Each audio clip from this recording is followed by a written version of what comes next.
A síndrome do túnel do carpo é a neuropatia compressiva mais comum de todas. Ela acontece quando o nervo mediano fica comprimido ao passar pela região do punho. O nervo mediano é responsável por receber os estímulos sensitivos da parte lateral da mão, principalmente da ponta dos dedos 1, 2 e 3, e é responsável também por inervar alguns músculos da mão, principalmente nessa região que é a região tenar. Quando uma pessoa tem síndrome do túnel do carpo, ela começa a sentir dormência, formigamento e às vezes dor. E na maioria das vezes a dor acontece nesse território. O formigamento, a dormência acontece nesse território, nos 3 primeiros dedos ou na região do punho. Mas às vezes a dor pode se irradiar e ir para regiões mais proximais do braço.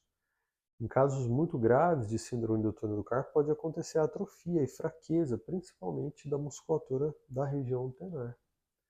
Os sintomas de síndrome do túnel do carpo geralmente são piores à noite ou durante a realização de algumas tarefas, como dirigir, conversar ao telefone ou manter os braços erguidos. Quando o médico suspeita de síndrome do túnel do carpo, ele pode pedir alguns exames para confirmar o diagnóstico. E o principal desses exames é a eletroneuromiografia. Na eletromiografia, o que a gente faz é estudar especificamente isso, o funcionamento dos nervos, nesse caso em especial do nervo mediano. Para isso, a gente posiciona alguns eletrodos na região por onde o nervo passa e outros eletrodos de estímulo nos dedos que fornecem, nos dedos que são inervados pelo nervo mediano.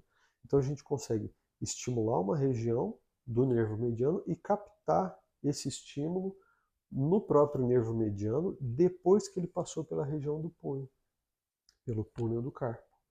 Quando existe uma compressão nessa região, a gente observa algumas alterações. Mais ou menos assim. Né?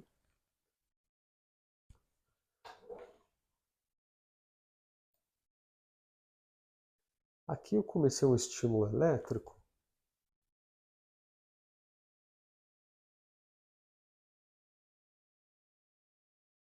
E à medida que o dedo está sendo estimulado, a gente percebe a formação desse potencial de ação.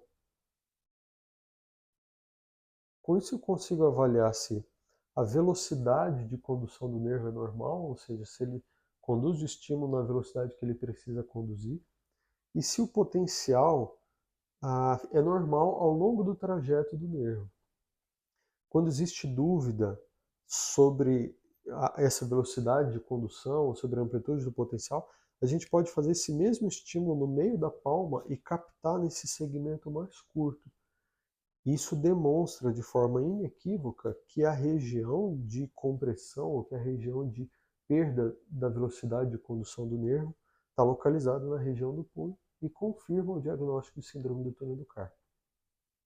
Durante a eletromiografia, a gente realiza outros estímulos, a gente estuda outros nervos também, mas isso serve para descartar outras lesões. Para confirmar o diagnóstico mesmo de síndrome do túnel do carpo, só essa parte já seria suficiente.